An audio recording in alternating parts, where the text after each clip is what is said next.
اور تم سے ذوالقرنین کے بارے میں دریافت کرتے ہیں، کہہ دو کہ میں اس کا کسی قدر حال تمہیں پڑھ کر سناتا ہوں۔ ہم نے اس کو زمین میں بڑا اقتدار دیا تھا اور ہر طرح کا سامان اس کو عطا کیا تھا، تو اس نے ایک سفر کا سامان کیا، یہاں تک کہ جب سورج کے غروب ہونے کی جگہ پہنچا تو اسے ایسا پایا کہ ایک کیچڑ والے چشمے میں ڈوب رہا ہے، اور اس چشمے کے پاس ایک قوم دیکھی۔ ہم نے کہا ذوالقرنین، تم ان کو خواہ تکلیف دو خواہ ان کے بارے میں بھلائی اختیار کرو، دونوں باتوں کی تم کو قدرت ہے۔ ذوالقرنین نے کہا کہ جو کفر و بد کرداری سے ظلم کرے گا اسے ہم سزا دیں گے، پھر وہ اپنے پروردگار کی طرف لوٹایا جائے گا تو وہ بھی اسے بڑا عذاب دے گا،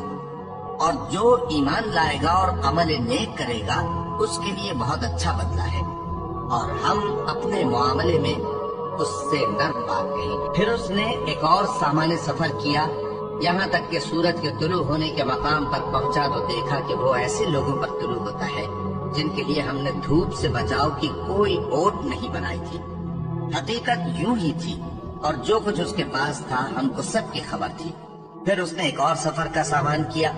یہاں تک کہ دو اونچے سیدھے پہاڑوں کے درمیان پہنچا تو دیکھا کہ ان کے اس طرف کچھ لوگ ہیں کہ بات کو سمجھ نہیں سکتے۔ ان لوگوں نے کہا کہ اے ذوالقرنین، یاجوج اور ماجوج اس علاقے میں فساد کرتے رہتے ہیں، بھلا ہم آپ کے لیے خرچ کا انتظام کر دیں کہ آپ ہمارے اور ان کے درمیان ایک دیوار کھینچ دیں۔ ذوالقرنین نے کہا کہ خرچ کا جو مقدور اللہ نے مجھے بخشا ہے وہ بہت اچھا ہے، تم مجھے قوت بازو سے مدد دو، میں تمہارے اور ان کے درمیان ایک مضبوط رکاوٹ بنا دوں گا۔ تم لوہے کے بڑے بڑے تختے میرے پاس لاؤ۔ چنانچہ کام جاری کر دیا گیا، یہاں تک کہ جب اس نے دونوں پہاڑوں کے درمیان کا حصہ برابر کر دیا اور کہا کہ اب اسے دھوکو، یہاں تک کہ جب اس کو دھونک دھونک کر آگ کر دیا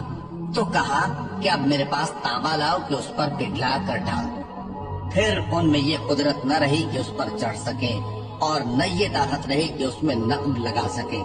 بولا کہ یہ میرے پروردگار کی مہربانی ہے، پھر جب میرے پروردگار کا وعدہ آ پہنچے گا تو اس کو ڈھا کر ہموار کر دے گا، اور میرے پروردگار کا وعدہ سچا ہے۔ اس روز ہم ان کو چھوڑ دیں گے کہ روئے زمین پر پھیل کر ایک دوسرے میں گھس جائیں گے، اور سور پھونکا جائے گا تو ہم سب کو جمع کر لیں گے، اور اس روز ہم جہنم کو کافروں کے سامنے لائیں گے۔